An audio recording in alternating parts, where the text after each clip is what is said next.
The views and opinions expressed on this program are not necessarily those of this station, JVC Broadcasting Management, or its sponsors.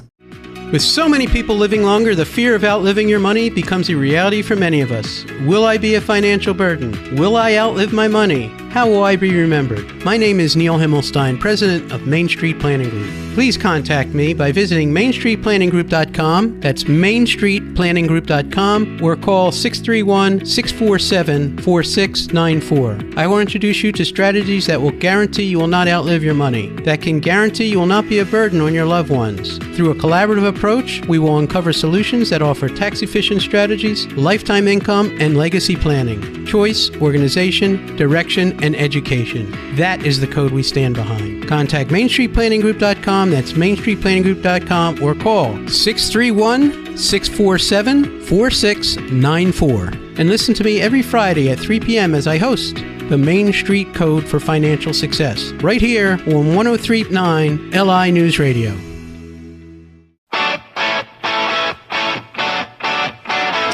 Good afternoon. Welcome to the Main Street Code for Financial Success. I'm your host, Neil Himmelstein. I'm here every Friday at 3 o'clock. Welcome, everybody. When we talk about our code, we talk about choice, organization, direction, and education. And we help hundreds of advisors across the United States with areas of insurance, life insurance, long-term care, annuities, disability, and life settlements. And working with so many people gives us an advantage of staying current with everything. So if you say, well, how does he know about this insurance? How does he know more than the next guy? Well, every day I have an agent bring me in something different. And how would you handle this? And sometimes I may not know the answer. I have resources I can check and find the best solution for people. That's what I'm known for. That's what I do. And that's why I understand the entire market. We're completely independent wholesalers representing many companies: whole life, index universal life, long-term care. There's a lot of different products that you don't get that perspective from a career representative of one of the big insurance companies, which may want to just talk about their product. We don't do that. We don't fit the product to you. We fit you to the solution. Sometimes it's insurance products, sometimes it's legal, sometimes it's accounting. And that's what we do. Today I want to talk about change. You know, it's funny because we did a lot of improvements to our house, and we put in a central vac and the whole central vacuum cleaner and this and that. Well, my son, who has this big hairy dog, which I love to death, my grandbaby dog, we've been taking care of.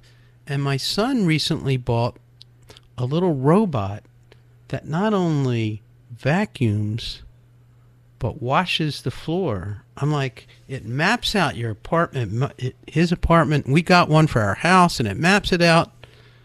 And I go, but when I bought the central vac, that was the latest, hottest thing. But now there's a robot that can wash and clean my floors. Boy, how many things change. It's amazing. And this was very recently. We have a oil crisis 3.0. This happened in the last 2 weeks. All of a sudden, we're paying home heating oil, $4.50, $5 a gallon. Gas, everything else. This happened in the last month. The market has changed. Life insurance policies have all changed in the last 5 years. Some have gone out of business, some have not. Personally, everyone's life changes all the time. The market changes, our life changes. Listen, we get married, we get divorced, we have children. Our children have children. They get divorced. They get married. Our health changes over time. 10 years ago, I was perfectly healthy. Now, today, maybe I have diabetes. Maybe I have I don't personally, but I'm just saying, in general, people, they gain weight. They get diabetes. They get high blood pressure. This is very common. Things change. Product changes. You change. Everything changes. There's no plan that set it and forget it. It doesn't happen. There's no bulletproof financial plan. There is none.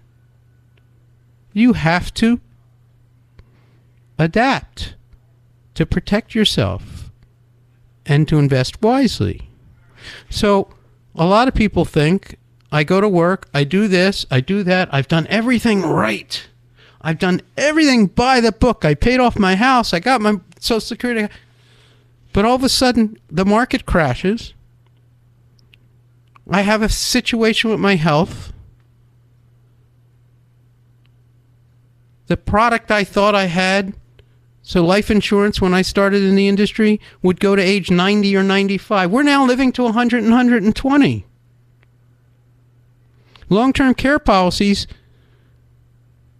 although they're an excellent protection, maybe covered me for $200 a day, but it's $500 a day if I'm in a facility today. So that's not covering me. I thought I was done. I thought I was covered. I thought I had everything set. But you know what? The world changed. You changed. The products changed. Everything changes every day. My point is that everything changes. It doesn't stop when you retire or prior to retiring or after retiring. It's a constant change. Everything, the environment, the world, everything is changing. You have to review everything on a regular basis. You can't sit on your toes and go, oh my goodness, we're bombing around, oh my God, and then not adjust to it financially or take care of your own house. Change is inevitable, and growth is optional. Protection is optional. What we do is we'll sit down and prepare you for the next chapter. It's always the next chapter. The chapters are never done. It's a book that has no ending until we're gone. Really. Everyone's life is a book, and everybody has their own unique story. Everybody has their own unique story. Your story is different than my story. And therefore, when you plan, it can't be cookie cutter. It can't be, oh, everybody should have this product, or everybody should have long-term care. And everybody is 100% has their own story and has to adjust to their story. And everybody's story changes and evolves.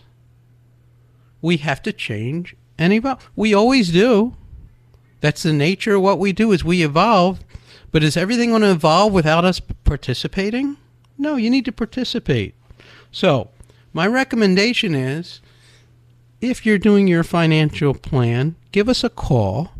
Let us review everything. You might have everything working great. You know what? When your car needs an oil change, hopefully you get your oil changed. But you know, when we have a headache, we take an aspirin, right? We may or may not think it's serious. I got a cold. Next thing you know, we're in the hospital with a lung infection. It's just human nature. We take care of our cars better than we take care of ourselves. So health and wealth are extremely important. Change is inevitable, and change has happened. It's happened every day. I remember when I started in selling insurance, I didn't have a cell phone. We had to drive around in cars with maps and hopefully find our way. Listen, change is happening really quick now. It is exponentially changing quicker than I can imagine. I know in my lifetime how many changes I've seen. I remember the first fax machine. The fax machine. All of a sudden I had to respond to somebody quickly instead of writing them a letter and waiting a week. Now everything's immediate. I got my cell phone. I've got the internet. I've got all these things that have happened in the last 10, 20 years. Who knows what's going to happen in the next 10 or 20 years? Flying cars they're already experimenting with. You know, We joked about that when we were kids. Yeah, that's sci-fi. Oh, look, they got flying cars. They got flying cars now. They have delivery robots that'll deliver packages to your house. That's how much the world's changed. Don't be sitting in your house going, oh, what should I do? If we wait too long, things are going to be decided for us. So the message today is change. You're listening to the Main Street Code for Financial Success. My name is Neil Himmelstein. I'll be right back after a quick break. Best way to get a hold of me is 631-647-4694. Don't let change happen and you not be prepared. Thank you. We'll be right back.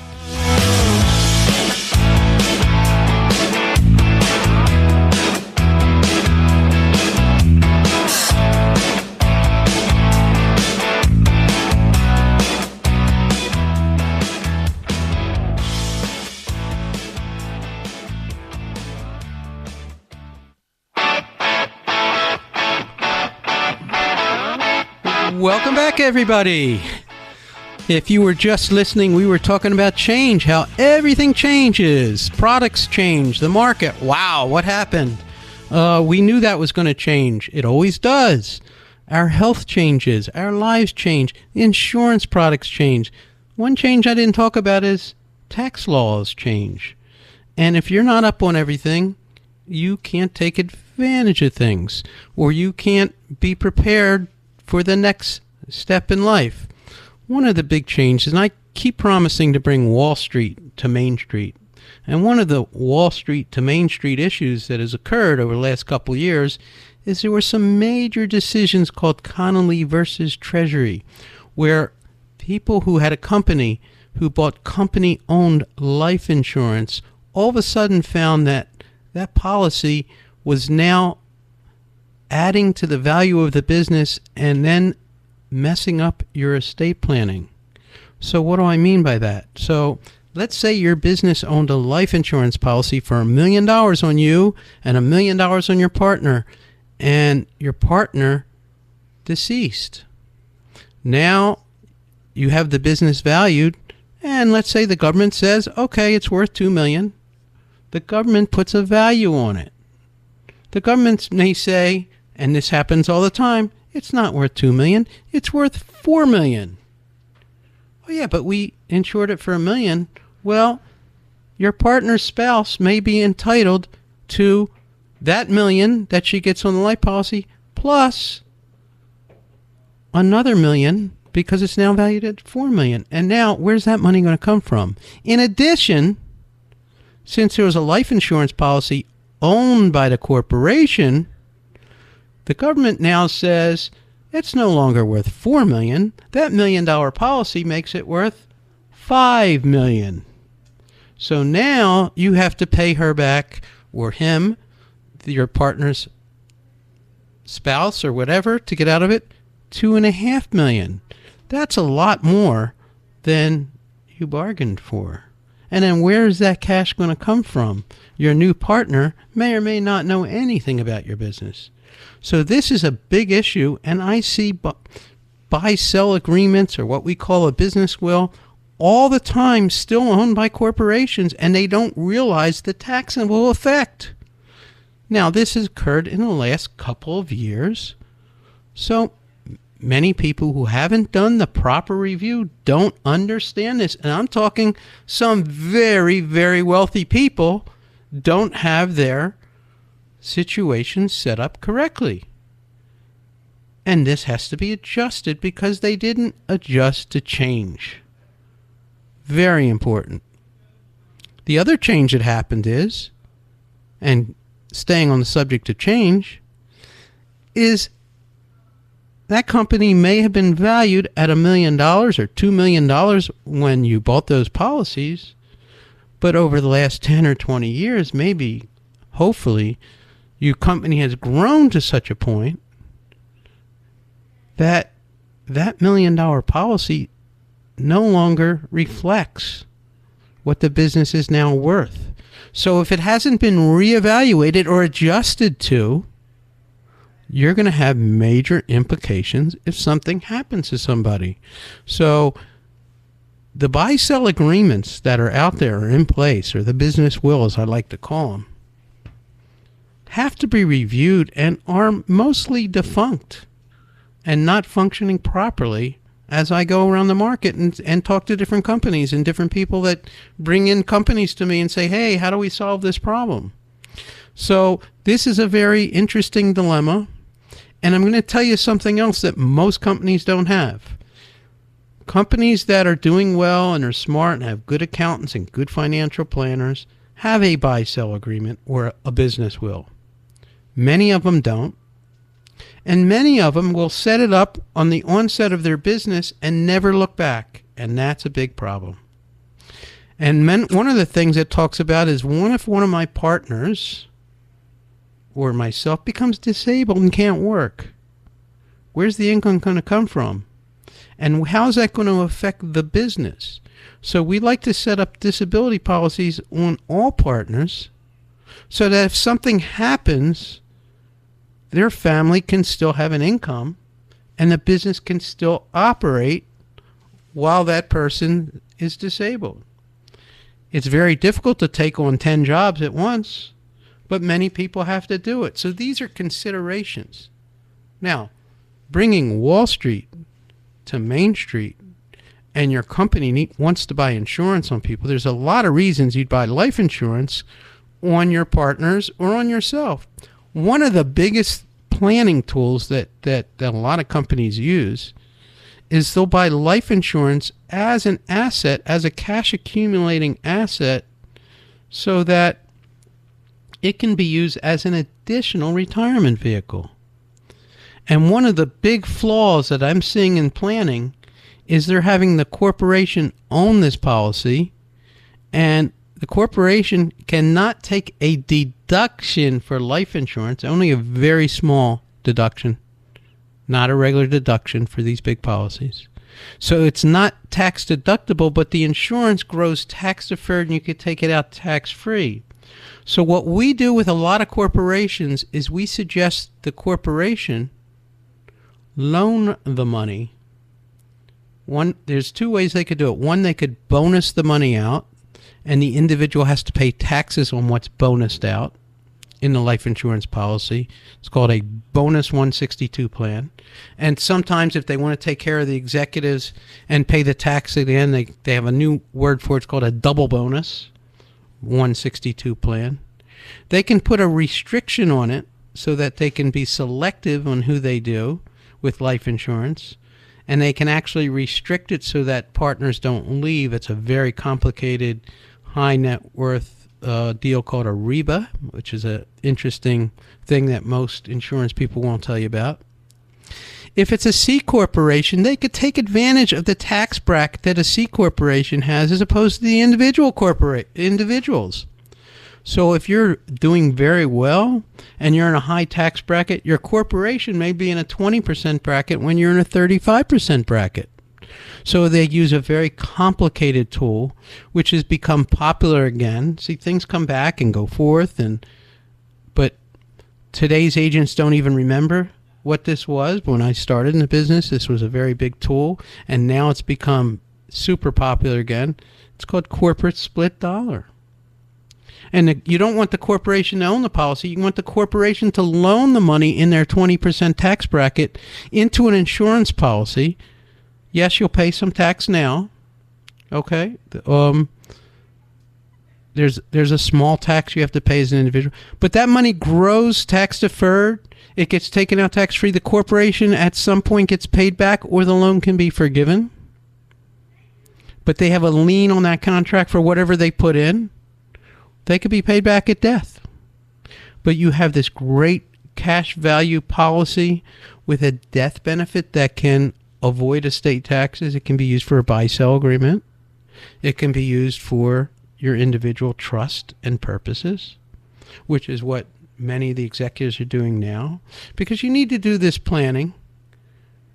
And sometimes the pocket of money you use to do this planning, it's a matter of reallocating how you're using your funds or your corporate funds to benefit you. That works. This is why we get calls all the time on sophisticated planning. I want to bring this to your attention because this is talked about on Wall Street with the high net worth, but some of this could be used on Main Street, but many of the people that you're seeing don't understand or know how to structure these things. This is why we have CPAs and attorneys reach out to us all the time on structuring and putting the right plans in place to benefit you and your employees and your executives and you. And that's why you're listening to the Main Street Code for Financial Success, and I'm Neil Himmelstein. I'm running out of time. I'm sorry. We could go into this topic for hours. And please feel free to reach out to me at 631-647-4694. If you miss an episode, catch me on Spotify or Apple or at themainstreetcode.com. Thanks again. Have a wonderful day.